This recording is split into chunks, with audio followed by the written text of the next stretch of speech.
Tim Gavin ana say bangay chun lagaw tingin Mary a hoping Mary nangako na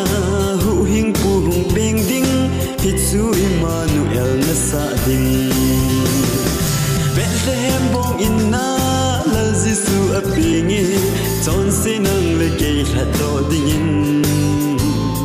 Palbidap sa noya gyante ahong to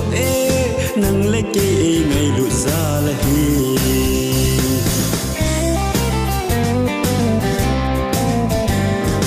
lâu za va kiel nuôi chinh gen thei leng vai te dia kipa na tu pa chu lung ta chon se nang leke zong leng Jisu hung pen hi ngay lu na sang pen in oyete Bethlehem bong inna lal Jisu a pingi ton se nang leke hado dingin Palbidap sa noya gen thei ahong to nang leke ngay lu sa lahi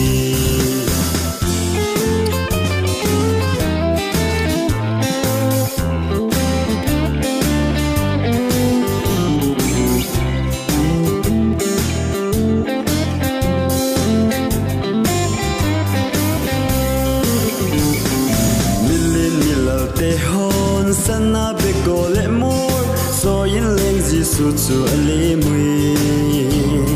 so pin le ke song I pakai hung pin hi ki pan sang pen le mute Bethlehem bong inna la Jisu a pingi ton sinang le ke hado dingin Palbidap sa noya gen thei ahong to nang leke ngay lu sa lahi Bethlehem bong inna lal Jisu a pingi ton sinang leke hado dingin Palbidap sa noya